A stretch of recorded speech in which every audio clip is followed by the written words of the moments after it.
Hi, I'm Joel, And I'm Michael. and this is Nintendo Indirect, where we bring you all the latest Nintendo news, rumors, and announcements. And we discuss some stuff as well. Um, so, just before we get started, I just wanted to kind of talk about what's been going on with Nintendo Indirect. So, we took a little bit of a hiatus, uh, just trying to think about ways to make the show better, more engaging, more interesting for anybody who listens to it. So rolling out with our new Nintendo Indirect, we're going to be doing the show monthly, so that we're not always in like kind of a news drought where we're trying to force discussion out of topics that don't require maybe 30 minutes or an hour of discussion.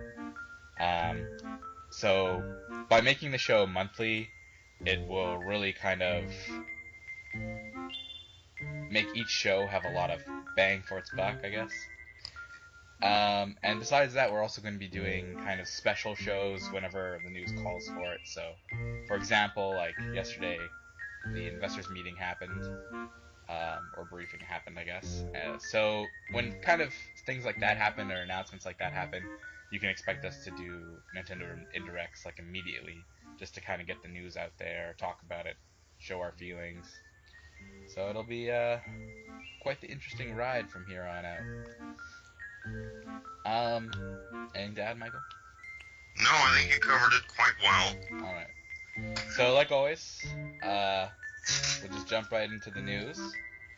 So, like I said previously, Nintendo just had their investors briefing last night. So, Iwata gave his discussion to all the investors, talked about sales for the 3DS and the Wii U, and gave us some hints about like what's coming in the future, what should we expect, and there's some pretty interesting stuff that's going on. So the first thing we wanted to talk about was kind of something that happened a few months ago. We heard about it. We don't really know a lot about it, so we expect it's gonna be some stuff happening for E3. Like we're gonna learn more about it then. And this is the new IP. It's called Steam, which stands for Strike Team Eliminating the Alien Menace. And literally, that's about all we know about this game so far. Yeah, some people speculate that, Human Head Entertainment, they did the development of Batman Arkham Origins for Wii U. People at that studio said they were working on a project for Nintendo, so people are speculating that this is what they have cooking up. I'm more interested in what genre the game's gonna be. So personally, I think it's gonna be an FPS because it definitely sounds like it's gonna be like it has something to do with that. Yeah, I think it's going to be one of those quirky, not so standard FPS games, kind of like Geist was for the GameCube. Yeah, I would say that it's not. It doesn't seem like it's gonna take itself like super seriously just because of what the acronym stands for the name. Yeah, it definitely reminds me of back when Project Hammer was announced for Wii, Yeah. way back when. But I really want it to like look really good because then it might, even though I don't think it'll take itself very seriously as far as like an FPS is concerned. Like it's not going to be like Call of Duty or Battlefield where it's just like explosions and guns and stuff. Like it's probably going to be more silly. I really hope it looks as beautiful as some of the Wii U games that are coming out.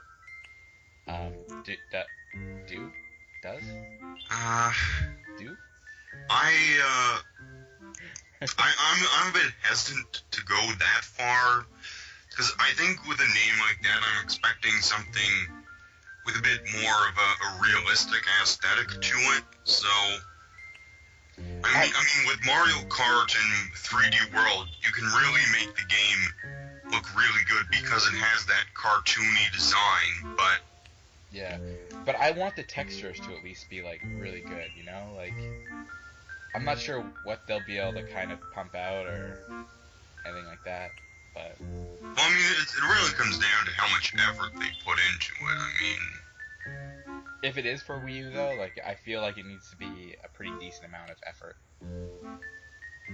The other thing though is like, do you think this could come out for eShop, like an eShop game, or do you think it'll be an actual retail release? uh, eShop is possible. I mean, we had some WiiWare games like the Eco Plant game, which was a shooter. So, I mean, it's possible, but just I'm thinking more retail release. Yeah. I hope so as well. I guess, but like really, when it comes down to it, we only have to wait like a month and a bit, so we should know more about it then. Well, that's assuming the game, is in good standing, because remember Project Hammer, there was once a blowout of it, and then the game just collapsed in on itself. On the flip side, the investors briefing, like the list of games they showed, didn't show Project Steam or Steam on Well, it. it's not officially announced, so it would make sense for it not to be shown off. That's true. Generally speaking, the only things that are shown there are things that have been officially announced or talked about, not things that have just appeared, in a trademark. Fair enough. So the next thing we're going to talk about is we're going to go back. We did this a few shows ago, and it's talking about quality of life technology. And there still isn't really a lot of information regarding this out, but just that Iwata is still really focused on this months later.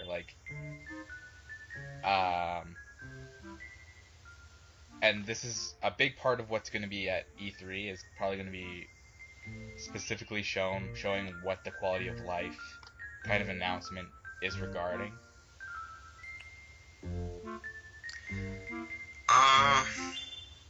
Well, I think it'll be a big part behind the doors, but it's not going to be really shown at the digital event Nintendo's having. I think that's going to be mostly about games. Yeah. Whereas the quality of life will probably be more for people who are actually there on site. Yeah. But the thing is, they could hold like two, right? They could have like a mini direct kind of thing, talking about what it is they plan on doing. But on the flip side, if it is stuff related to the health industry, it's not really something that they need to show gamers, right? Yeah. So it might we'll only hear about it through press releases towards the health industry itself, or at different kind of things. Like it could be shown at E3 because it's the Electronics Expo. Well, what I'm saying though is I think something like that is more going to be focused for the mainstream media, and not so much with their, Nintendo Direct audience. Yeah, agreed. I'm just this stuff makes me so curious about what they have planned. Like I really just want to see what they're doing.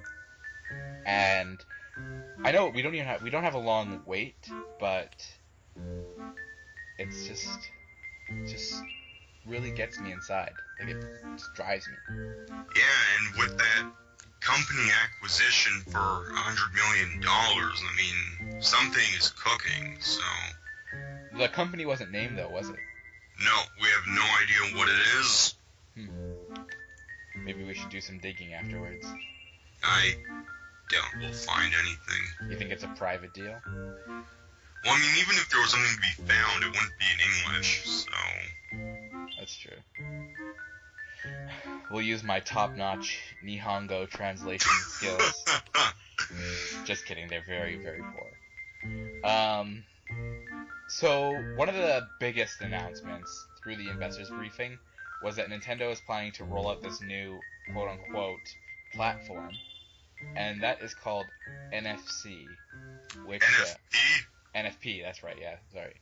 It uses NFC on the Wii U, and they'll also be making a NFC stand, I guess, or a portal for the 3DS coming 2015.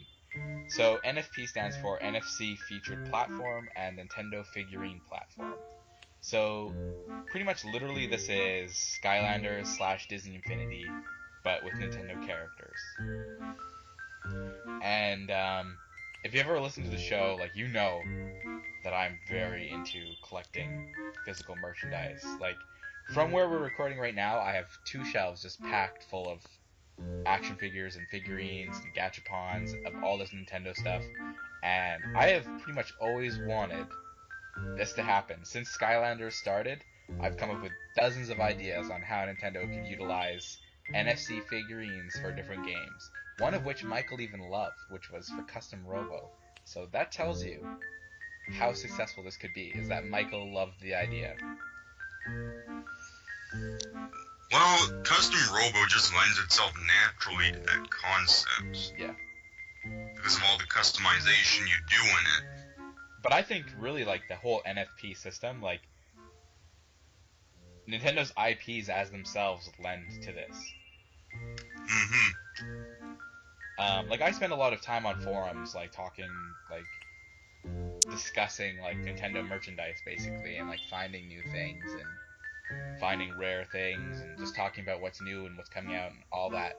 And one of the biggest things I've noticed is that people are always trying to get a collection of Smash Bros characters. Like they want to have like a Smash Bros roster on their desk, like make dioramas and do whatever. And it's kind of, there's like about half of, not even, like maybe a quarter of the roster is done, like so that you could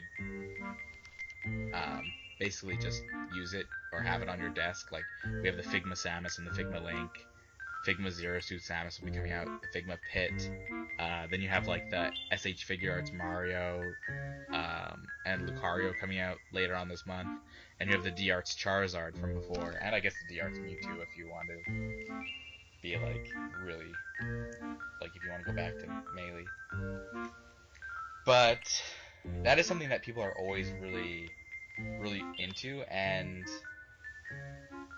I've always wondered why there's never been any like official Smash Bros merchandise, like a line just dedicated to Smash Bros with the Smash Bros logo. Because right now you kind of have to throw a bunch of different lines together and be like, yeah, okay, whatever.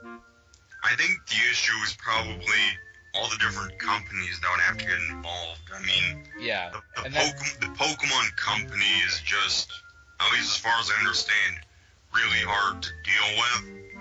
Yeah, well, on that point though, it's pretty good because the SH Figure Arts line is owned by Bandai. And Bandai has the rights to Pokemon and to Mario now, so we might be seeing things like a Bowser and like Donkey Kong figures that are really articulated, which is pretty exciting. It's pretty cool. But back to the NFP stuff. This I think is like a really good move because Skylanders, when you look at it, like if I was a kid when Skylanders came out, I would be throwing so much money towards it. And if it was Nintendo, like it's even better. And I'll throw money towards it now as an adult. So, but my main concern though is the quality control on the figures. Because sometimes I look at Skylanders figures and I'm like, wow, these paint apps are kind of like, Yeah. Well, from what we've seen of the Mario figure, the sculpt itself looks pretty good. I mean, it's way better than those Pokemon Rumble figures that were released way back. But I like the Pokemon Rumble figures because they were like stylistic, right? Like they are stylized to look like the figures in the game. Yeah, they were, but I mean, this looks exactly like how Mario should look. So yeah. So kind of getting back onto the topic of what it is. So the idea is that you'll use these figures along with the NFC reader in the Wii U gamepad and the NFC reader that they're making for the 3DS. It'll read data on the figurine, and then you can transfer this data from different games. So it's not really gone into detail. I think it's kind of like an announcement. Obviously, it's going to be talked about at this year's E3. That's probably one of the biggest things they're going to discuss. And I'm just like, me and Michael were talking about this last night, but the amount of things they could do with this is pretty large. So we were discussing things like how Smash Bros is supposed to have the customizable move sets, and you could, in a way, you could take your figure of your character from Smash Bros, put it on your NFC reader, have your moveset brought to that character, bring your figurine over to someone's house, and then you can upload it. And this is kind of like how you could use the Wiimotes for Super Smash Bros. Brawl and transfer your movesets from one console to the other instead of having to redo the whole thing and take up all this time to do it.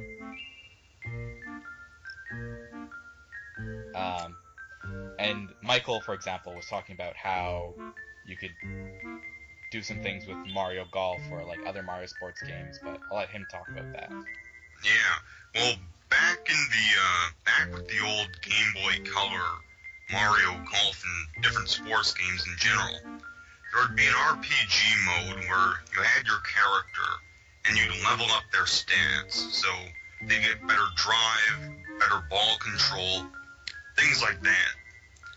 But perhaps there could be different sports games where you can raise up Mario's stats and make him perform better in different games. So you raise Mario well in Mario Golf, and when you take your figure and place him in Mario Tennis, he'll by default have better stats than he would normally.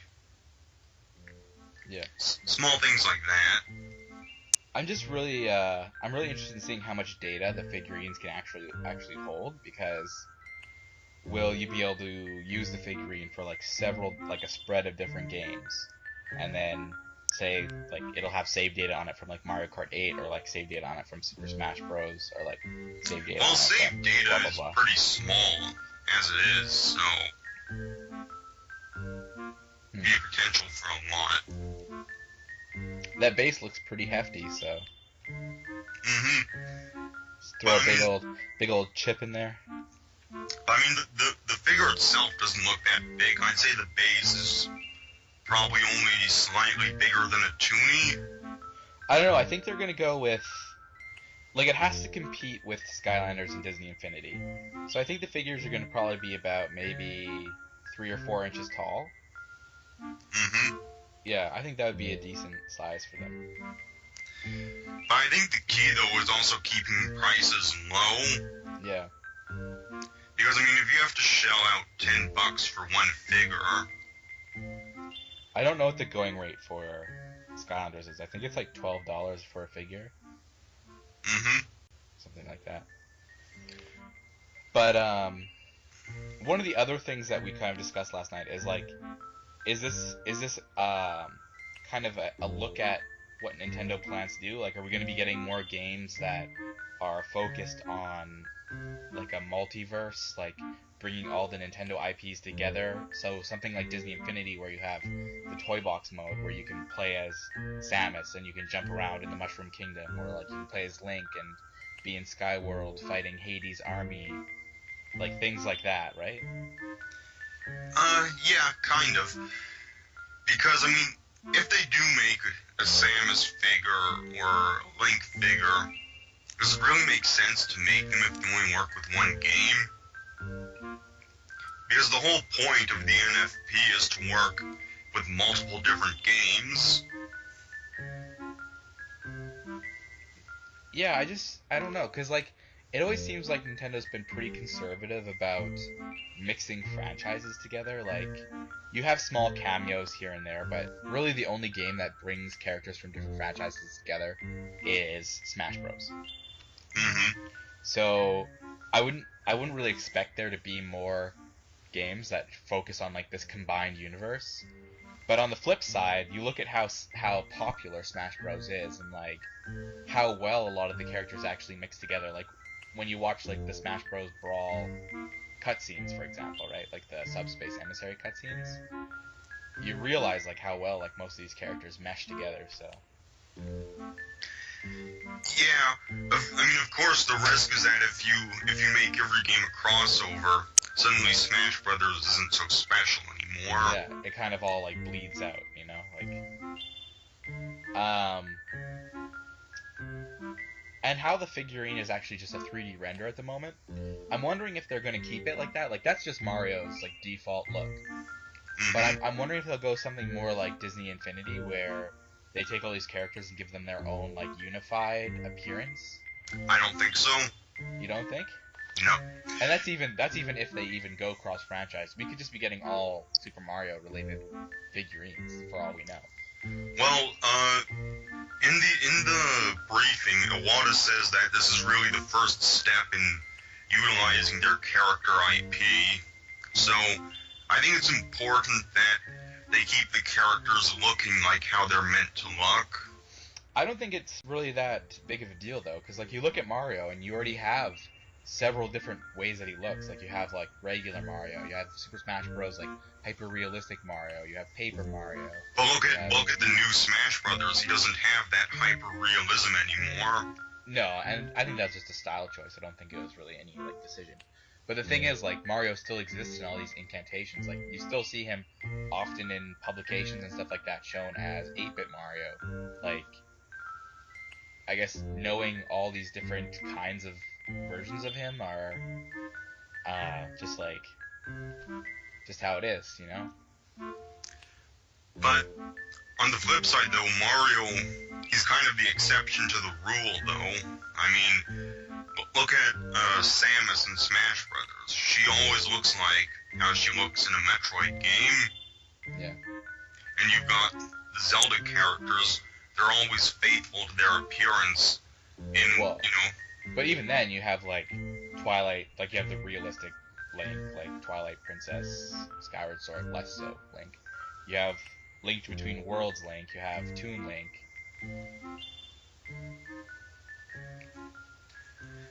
But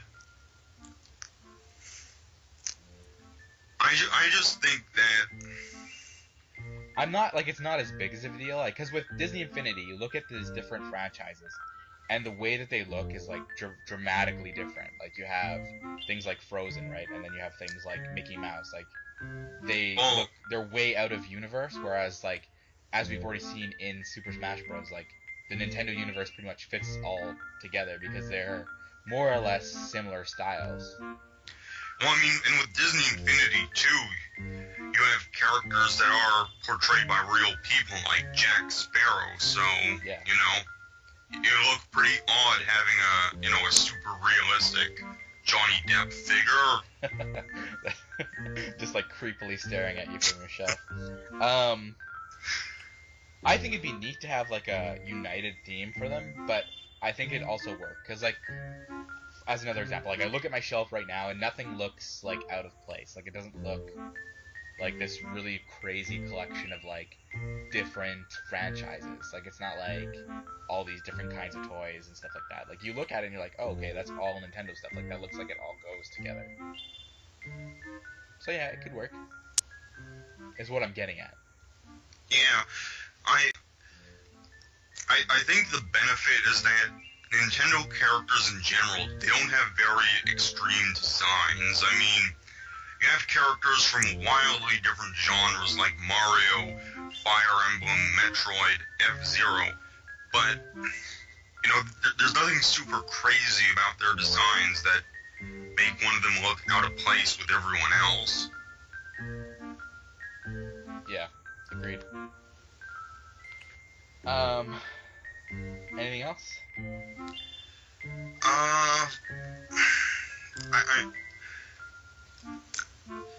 How do you think this is gonna do well with 3DS? Because for that you need to buy a separate item to make it work. I think if there's like one game, like say they do have like a Disney Infinity Skylanders type game, like there's like one game that these figures are designed to work with, for the most part, and then you can also use them as kind of like a peripheral type thing in other games. Like say for like we were discussing this yesterday. Say for example, you have your figurine, you put it on NFC in a certain game, and then it unlocks like a special area or like a special costume or like special weapons in your game. So it does just provide kind of cameo type things. Like you might have, I don't know, like say you're playing a Zelda game and you have a Samus figure and it gives Link like the ability to change his tunic to like Samus's armor colors or something like that. Then I don't think it's that big of a deal because like you'll still be using the figurines as to unlock like playable characters in the main Skylanders type game. But other than that, like I think it's gonna be pretty. I don't think it's gonna be like really wide sweeping effects throughout like the Nintendo game library. Like I don't think these figurines are gonna be used in every single game or like be necessary for every single game. Well, they do say that they want to show a number of different titles that are compatible with it at E3, so... Yeah, but the keyword there is compatible. So, I think there's just going to be the one game that is the key game that uses these figurines, and then other games kind of use them as like a special, like, oh, like, okay, you bought these, here you go, like, here's some bonus to the game. That'd be kind of disappointing. I think it'd be kind of neat. It's kind of just like something for fun. Like you don't need the figures to beat the game, but if you have them, like it's kind of like a boost. Because I'll buy this game. Like I pretty much like don't even care what it's gonna be like or like what kind of genre it is or what it's about. Like just based on the figures, I'll get the game. And if I have these figures, I'll already have these figures, so getting any kind of little boosts in the game will kind of just be like, cool. Like, imagine you're playing Mario Kart 8 and you have a Captain Falcon figure. You put it on your thing, it unlocks the Blue Falcon as a drivable car. Okay. So, that's alright to me, you know? Okay, fair enough. But like you said, like we'll find out more at E3 because this is when it's really going to be shown. I think this is going to be like one of their key things. Oh, absolutely. Because this is like pretty much the biggest thing that was talked about at the investors briefing. So what's going to be talked about is like. I just hope to see figures from a wide variety of IPs, because if it's just Mario, you know, it'll be like, Yeah, I agree. Because it's gonna just be like, oh, okay, well, now you can own Mario in 23 different kinds of statues. Like, I really hope they don't pump out like a lot like Skylanders, because when I look at Skylanders figures, I know if I collected them, I'd want like every single one. Like I'm kind of like a completionist that way. But you know what's gonna happen? Yeah, this is what I'm worried about. Is they'll be like, here's Mario, here's Ice Mario, here's Fire Mario, here's Star Mario, like with the Starman. Here's what's gonna happen. Every character is gonna have a metal version of themselves. There's gonna be Metal Mario. There's gonna be Pink Gold Peach. Not just Metal Mario. They'll have Metal Mario and Gold Mario. No. They'll make Silver Luigi to make it not feel as bad. No, because they'll have Metal Luigi, and then they'll also have Silver Luigi, which will just be like Chrome. Because they're just gonna try to get out.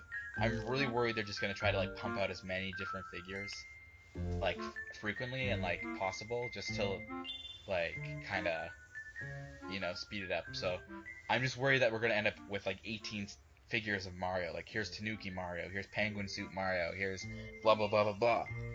Here's newest power-up Mario from blank Super Mario game. All I want is a good quality Waluigi figurine. Is that too much to ask for? Yes, it is. You'll never get it. Ever. Oh. Yeah. Sorry. Okay. But I am really, really hoping for like a really good Disney Infinity type experience where you can just kind of go crazy and just mix and match Nintendo IPs to your heart's content. Well, I think they want to go more ambitious than just, you know, Disney Infinities. Yeah. So. I think if they did do that though, they get straight up copied a lot. Or like they get called out for copying. Yeah. Like, people are like, wow. Nice job. Alright, so we can probably move on from that. We can talk more about it when we know a little bit more. Yeah, we'll probably have a very in-depth conversation over a month from now. Just one whole Nintendo Indirect just about these figures. So the other one's kind of like a small point. This is from about last week or 2 weeks ago, I think, and it was some trademark information that came out from Nintendo, and they trademarked the idea for a console that had removable, a handheld console specifically, but it had removable D-pad and circle pads. So I guess you just switch them out. And I think this is a pretty cool idea because, like, you look at the Circle Pad Pro for the 3DS and 3DS XL, and it didn't really do really well, and a lot of people were like, eh. Yeah, that console kind of already exists because I remember with the Iwata asks when they were showing the development of the 3DS, they had a model specifically with that functionality where they could determine how they wanted to lay out all the different control pads. Yeah, I think it's just kind of convenient, you know, like. The problem though with making that, a consumer item is something like that would probably break pretty easily. Agreed. Or you'd like lose your D-pad, and like I already lose my stylus frequently enough that I like just don't use it anymore. So if I started losing D-pads and circle pads all over the place. Well, I mean, it would definitely be handy for left-handed people. And not just that, like I look at it and like I just think Monster Hunter. Because like when you're playing Monster Hunter on 3DS, you need the D-pad or you need the Circle Pad Pro. And you just need like that extra like dexterity. So if I could take my 3DS and swap out the D-pad for a circle pad, it'd be just like pretty sweet. But on the flip side, Iwata seems pretty adamant that they're not going to talk about any sort of consoles or anything like that at E3. So the thing with this is it could just be like a trademark that they're just trademarking just for the sake of it, or something that they're actually going to work with. Yeah, I mean, it's possible, but I just think as a consumer product, there'd be a lot of danger releasing that. So I'm a bit hesitant to say that this is something that's going to be for sale in the near future. Yeah. So, moving on. This topic is like a pretty big surprise yesterday for everybody. And it was just this really sudden announcement. And it's for the new Pokemon games coming out. And it's Pokemon Omega Ruby and Alpha Sapphire. Man, people were just crazy about this yesterday. I was on GAF, and every couple minutes there'd be more pages on the thread about it. It's pretty like, well, I just love how like sudden it was. Like it wasn't even like this like workup. You didn't see any news in Koro, like no websites were reporting like rumors of a new game coming out. Like it's just like bam, like here we go. Well, I mean, in hindsight, having the investors briefing, it's pretty obvious why they'd announce it right now. Yeah. So if you look at the sales of 3DS and Wii U, and like 3DS sales are going like really strongly, so it's obvious they want to just kind of like throw out a new Pokemon title because Pokemon sells. So if they want to keep that momentum going. Iwata was saying that to get back to profitability, 3DS is what's going to do it. Yeah. And I think this will do it because Ruby and Sapphire are old enough that I could handle a remake of them, and it's old enough that a lot of new players of Pokemon never got to experience like the Hoenn region. And I know Hoenn region's not really one of your favorites, but I really enjoyed it. I should actually clarify that.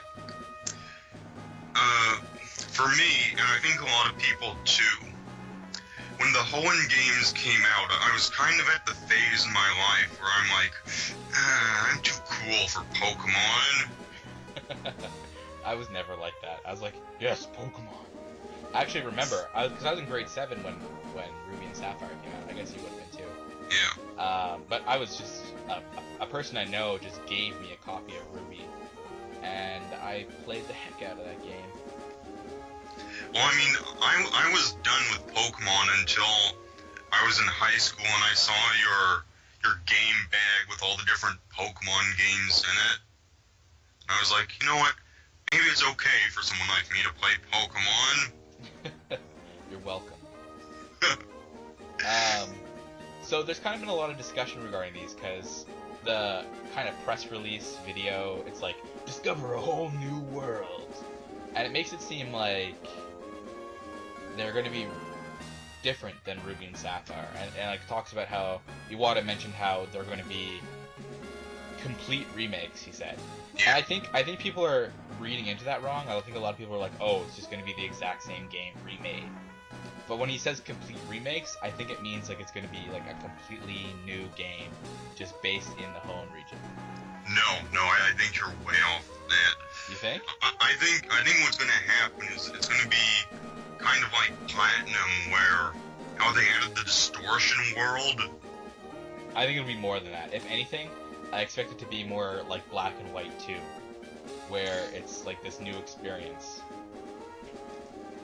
Maybe, but I mean, remember Fire Red and Leaf Green, it added the Sevi Islands. But that's not even really that big of a like an addition.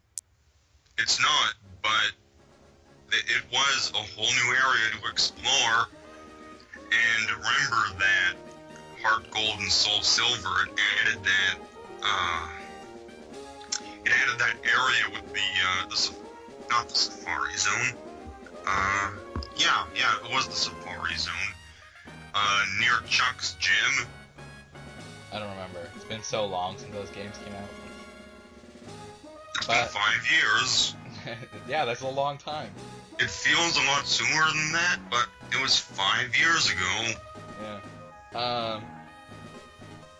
I don't know. I think it's gonna be good anyways. I think it's gonna be like really refreshing, because just the way it's talked about, and because it's for 3DS, I think it's gonna be use a lot of the same assets from Pokemon X and Y. Oh, that's assured? Yeah, so can this mean that we'll be getting new like clothing items, like we get to explore everything in 3D, all these Pokemon that aren't really available in X and Y will soon be available again. So people who didn't have weren't able to transfer over their old Pokemon if they didn't have Ruby or Sapphire or Emerald, they're not going to be really getting completely taken out of this equation kind of thing. Well, I mean, some of those Pokemon are just really hard to obtain, because you have the Hoenn games, you gotta transfer them to a Gen 4 game, then you gotta transfer them to a Gen 5 game, then you gotta transfer them to a Gen 6 game. And you have to pay for it. Well, you do now, yeah. Yeah. So one of the things that I'm really kind of curious about is the covers of these. So they show Groudon and Kyogre, who are the legendaries for Ruby and Sapphire, respectively, and they look a lot different. Not a lot, but they're like subtly different than how they look normally. Kyogre, it looks a lot different, I guess, but Groudon not so much. So it's making me wonder if they're going to be the mega evolutions of Kyogre and Groudon, or if they're just going to be like form changes. Yeah, so there's something definitely changed about them. It's definitely something new, but yeah, it just I'm thinking it's more towards form changes. Like maybe there'll be like an activation mode or something like that, like activation form. Because they were digging through the files for X and Y and they never found models for Mega Groudon and a Mega Kyogre. So. Well, I mean, of course, with online patching, they could always add that in at a later date. Yeah. And that's true, obviously. One of the other things I'm thinking about is because of that, like, hacking, we got an early look at what Mega Latios and Mega Latias looked like, and they were kind of like the special legendaries from Ruby and Sapphire. So, are these Pokemon going to be, like, are these Mega Stones going to be exclusive to, like, one of the regions, or, like, to one of the games? Like, say, Mega Latios is exclusive to Ruby and Mega Latias is exclusive to Sapphire?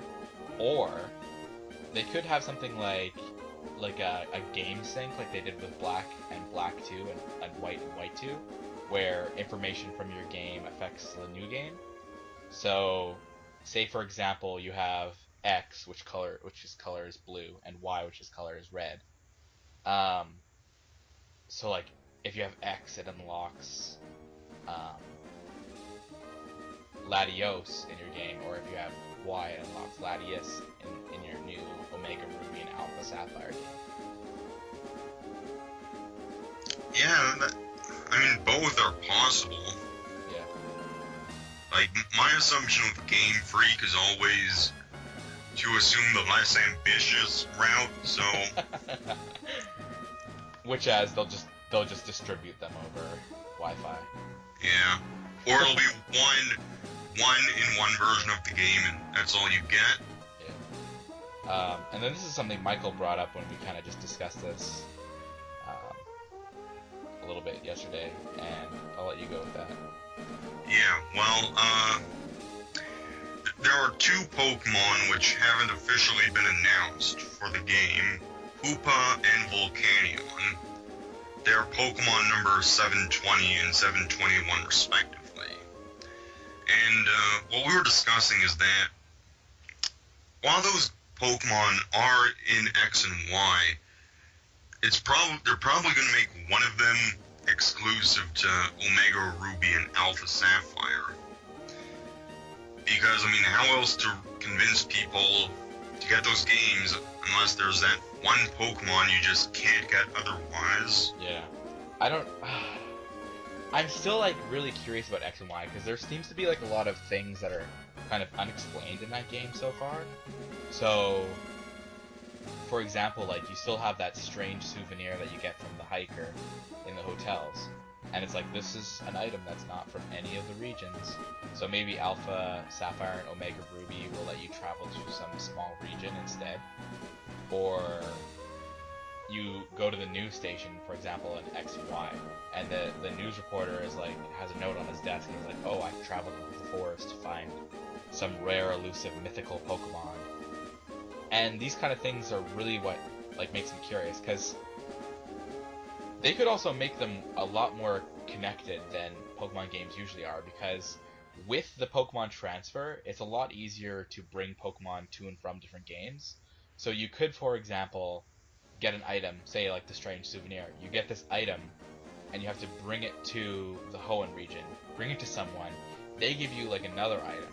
You have to take this item somewhere in Unova, no, not Unova, Kalos, and then that gives you some other item. You have to take that to the new region that could be in Omega Ruby and Alpha Sapphire. You know, like it's like kind of like a fetch quest thing, but it also makes you want to use Pokemon Transfer. Like you need to use Pokemon Transfer to do it.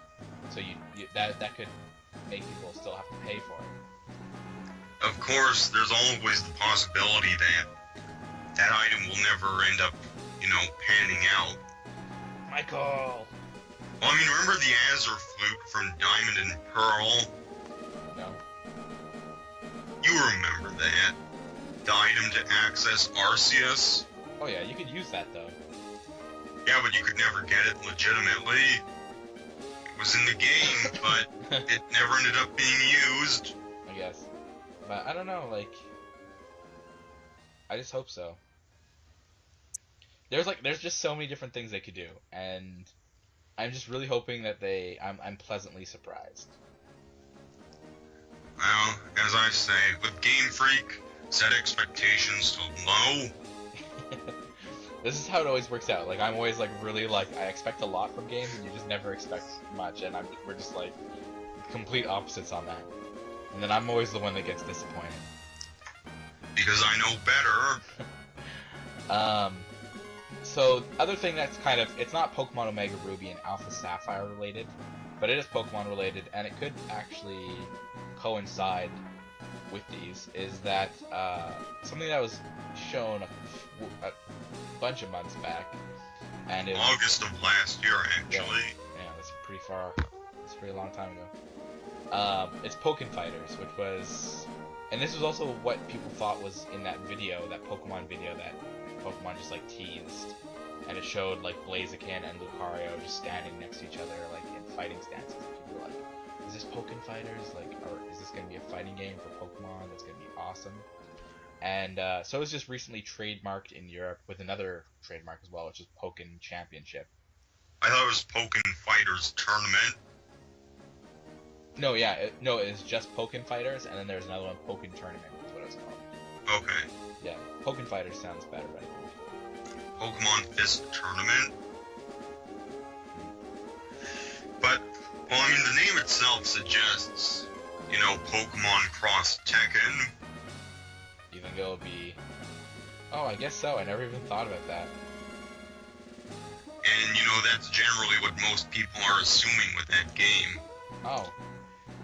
It's not that crazy of an idea because you have Pokemon Conquest. Yeah, I know. I mean, in a post-Pokemon Conquest world, I mean, anything's really possible. Yeah. You can have Hihachi throwing out his Hitmonlee or something. Well, I think it'll be less about the Tekken fighters and really more Pokemon In with Tekken style. Yeah. You know, I never even thought about that. I never even realized that. I was always looking at that and I was like, why Pokken? Like, why choose that word? But, and I mean, we get other crossovers like Pokemon Art Academy, which was just announced. That's true. Of course, that is a Nintendo IP, so that's not quite as random, but still. And it seems like they've been dabbling more in crossovers too, because we have Fire Emblem X Shin Megami Tensei. But you know what's crazy though? That is the first Pokemon game made in Europe. Oh, I didn't know that. Art Academy, made in England.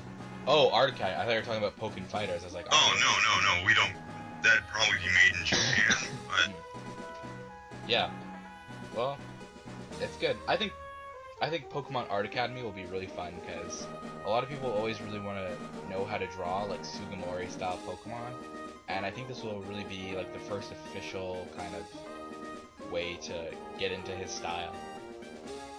What I hope is that there are a couple lessons dedicated to characters like, oh, class, Gym Leader Brock has just asked us to make a portrait for him, so let's do it together. I don't know. I think that'd be too... I don't know. Maybe. When's the date for Art Academy Pokemon? Well, it only has a release in Japan, but it's June 19th, I believe. No, it's not very far away at all. Nope. So many games coming out. Whew. Oh, lordy, lordy. Okay, well, the Pokken Fighters thing, though, I guess, like, it could have some really cool cross-compatibility, like, for example, with, Pokemon, the one for Wii. I don't remember what it's called, the fighting game. Battle Revolution? Yes, Pokemon Battle Revolution. You could bring your team from, Pokemon Pearl and Diamond into that game. It wasn't really... I know it didn't get very good ratings. A lot of people were like, oh, we want Stadium 3, not this game. And, it could be something like that. Well, if Pokken Fighters really is a crossover with Tekken, I don't really see how they could do that because... It'll probably be like a they can only make so many character movesets. Yeah, it'd probably be like a really select roster of Pokemon. And I bet you it'd be all Mega Transformation Pokemon. Like, you could play as, like, Charizard, Lucario, Blaziken, Mewtwo, Gardevoir. Well, I mean, you need Pokemon that are more human-esque in shape for it to work. Yeah, agreed. Like, I don't really see Jigglypuff or Magnemite working. I think that could cause, like, a lot of people getting pretty upset with it, though, because it's not like... You can't play as your favorite Pokemon. Yeah, but if you have Charizard and Mewtwo and Lucario... What other Pokemon are there? Who even needs a Pokemon game when you just have those three? Greninja, definitely. Probably Pikachu in some form. Kind of like how they threw Yoda into Soul Calibur. Oh, gross. Anyways, Pokemon. So Mario Kart 8. This is kind of going into some of the older news that we missed out over the last few weeks when we were not really making Nintendo Indirects. But there are some new characters announced. So we have Pink Gold Peach and Baby Rosalina, two fan favorites. Just coming out for the first time. Everybody wanted these characters. and here they are for you to play. And we also had the Mii, which was shown to be returning, and that's good. Mii's are cool. Yeah. But how do you feel about Pink Gold Peach and Baby Rosalina? Big thumbs down from me. Exactly. Me too. I get that with a game like Mario Kart, they need to cut corners with the roster, but I mean, if you're gonna do a texture swap character, why not go with someone like Toadsworth? Exactly. I mean, it feels like a different character, but you're really just modifying Toad's model. Yeah. Like, Baby Rosalina doesn't even have any precedence. Like, she doesn't even exist in any Neither other did game. Baby Daisy. Yeah, I guess that's true. Wait, Baby Daisy was in... Mario Kart Wii. I thought she was also in Yoshi's Story DS or something. One of the Yoshi stories. There was Baby Wario and Baby Donkey Kong. Oh, I thought she might have been in there too. No. And Pink Gold Peach, like, I don't even, like, nobody even liked Metal Mario to begin with. Why make another Metal character? That's not technically true. Metal Mario had really good stats in Mario Kart 7, so he became really popular because of that. Yeah, but that doesn't mean he's a popular character. It just means people like playing as him because he's good. But like, if anything, it should just be the metal block, like, as an item, not as a character. Well, I think they wanted to have more heavyweight female characters, and, you know, again, Pink Gold Peach, she's just a texture swap of regular Peach, so, you know, easy, make the character in a day. Not even, like a second. You just apply a texture to it, and it's just like, there you go. And then apply a filter to the voice actors' like sound clips, basically. I don't know. It just really just irks me. Like the only solace I get is that if she was in New Super Mario Bros. 2, that's probably what she'd be if she picked up the gold flower. Probably, yeah. If they wanted like heavy characters, they could have added someone like Pom Pom.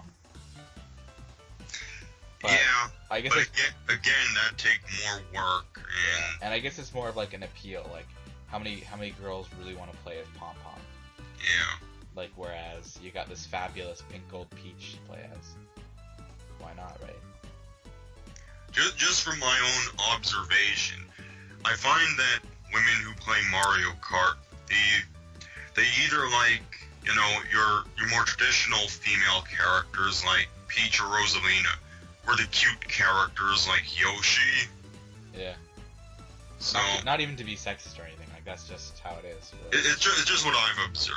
I mean, of course, it's not necessarily a rule, just from what I've seen. Just an observation. Yeah. And yeah, I'd agree with that. Like everyone I know plays as either like Yoshi or like Koopa Troopa or. Yeah, I think that's pretty accurate. So we've seen it pretty much, like, we've seen like the final, maybe basic roster for the game, I guess, and that's like, what is it, 30 characters? Yeah.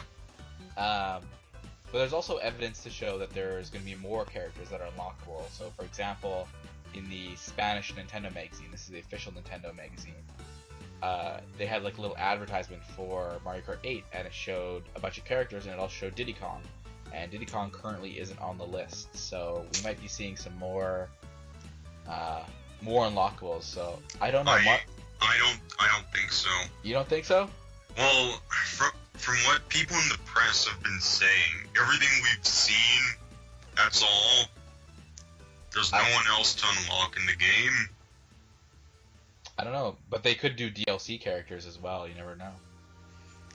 They could, but I'm kind of thinking that magazine was really just adding in filler. And they were like, well, Diddy Kong's probably going to be in the game, so let's just go with it anyway. Well, you think like the official Spanish Nintendo magazine would know, right? Like, not just be like, well, you know, whatever, maybe, maybe not. Like, I can't read Spanish, so like it could even say something about it, but I don't know. But from what I read, like, it seems like it implied that Diddy Kong would be in it. And I feel like Diddy Kong should be in it.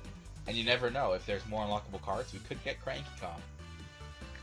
I'm very sure that we've seen everything at this point, and there doesn't really seem to be any evidence that there's going to be DLC for this game. What? Because, I mean, most of the games with DLC, like Fire Emblem and Mario Golf, it has dedicated places to go to purchase that DLC. But they could always add that in an update as well. They could, true, but if there is DLC, knowing how Mario Kart sells over a long time period, I wouldn't really expect to see that for about 6 months or so. Yeah. So, do you know what character you are planning on like maining? Probably Waluigi. Waluigi? Maybe Ludwig, but one of those two. I think I'm gonna play as Roy. Roy with those ugly glasses. Yeah, well guess what? You'll never see them because they'll be behind me. We'll see about that. They got rid. Dry Bones isn't in the game again, so I'm really bummed about that. Nope, he got bumped out too. Yeah, poor Dry Bones. Always getting the short end of the stick. But that's another character that would have been an easy texture swap. Just take Koopa, exactly. just make him undead. But I mean, I guess for marketing reasons, it's better to show new characters instead of here's some returning characters, because otherwise the Koopalings would be the only newcomers in the game. So that's true. Which would have probably been okay. Which, ironically, a lot of them are texture swaps of each other. We're looking at you, Lemmy, and the other guy. Well, I mean, Roy and Morton, they're pretty much the same, except with different colors. Yeah. So besides some new characters and some not so new characters, we're also getting some new items, which I'm actually pretty excited to use. And that's Piranha Plant, Boomerang, Crazy 8, and Super Horn.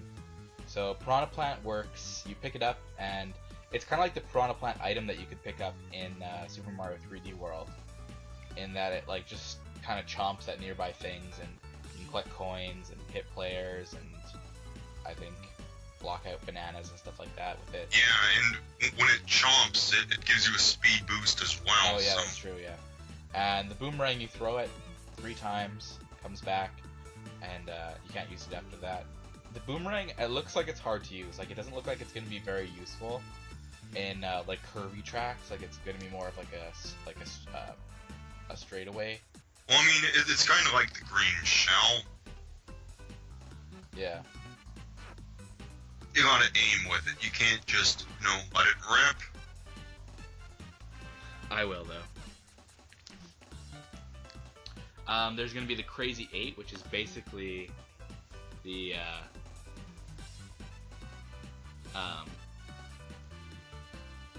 Lucky 7 from Mario Kart 7, in that it gives you 8 items instead. I never really liked getting Lucky 7 in Mario Kart 7 because that Bomb-Omb was just like really bad luck. And people could post your items too, right? Yeah, that's true. Yeah, if they bumped into them, like they could get your mushroom or your star or whatever. Yeah. Yep. And the Super Horn, which actually looks really interesting. And this is an item, I think it's pretty rare to get, but you basically press your horn, I think, on the gamepad, and it makes like a blast of noise that like just cancels out all other items around you. So even blue shells. But I'm wondering, will it work on bullet bills? I'd say probably no. But maybe if you do it, it'll like kind of just deflect it, like it'll like push it to the side and it'll just keep going. Yeah, that's possible, but we don't really have any data to say either way. Yeah. Oh, and I guess the other new item was the coin, which just gives you 2 coins, but that's not really that crazy. I'm kind of bummed that they didn't add any of the items from the Mario Kart arcade games. Like, I really would have liked to see some of those items. I don't know. The Mario Kart arcade is, it's, It's its own demon. I mean, when I played it in Texas, I didn't find it that great. I don't know, I think I'd love it. It's basically Ridge Racer with Mario Paint. Like, are the physics different in that game? Yeah, it's more like Ridge Racer than Mario Kart. I don't know if I'd like it so much. And like the tracks too, they're not crazy like they are in Mario Kart. They're more like, you know, your normal racetrack loop. Yeah. So yeah, I don't know. I just wish there was more items. Like, it feels like they could have done like a lot of items, but I guess they can't make it too like insane either.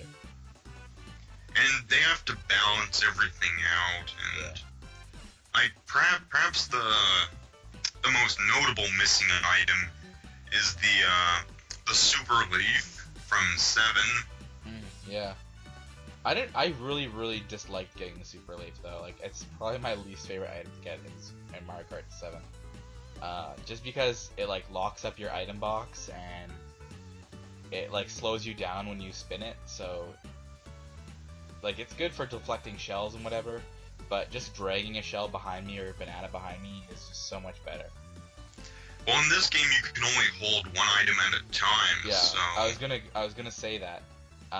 So really in this game it doesn't matter as much, but I just really dislike the Super Leaf. Yeah. Okay. I'm surprised there's no Super Bell to like give your car like a cat power up or something. But there's already a cat-themed cart. Yeah, it doesn't matter. I think you could have had like a double cat cart. That's too much cat. Or you could have just gotten it. It could have just made your horn like a sound of like a cat meowing. And that's it. That's all it did. So how would it work for people that are using Wii remotes or, you know, how about that? The Pro Controller? Too bad for them. Anyways. So, one of the kind of cooler news pieces about Mario Kart 8, this is more to do with the investors briefing, is that they gave some information on the new app that's coming out for smartphones and PC, and this is called Mario Kart TV, which I love the logo for. The logo is awesome. And well, that logo's everywhere in Mario Kart 8. Yeah, but it's cool. Like, I just love it. Like, it's like I love how the Lakitu looks. Like, it's just really simple, really nice.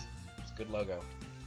But the way this works is you can save videos of your gameplay from Mario Kart 8 and basically just put them on your phone, and you can show people or like watch your videos, and you can look at your ratings online, like your rankings. Not pretty crazy. Like, it doesn't really do a lot for like an app, but it's a step in the right direction.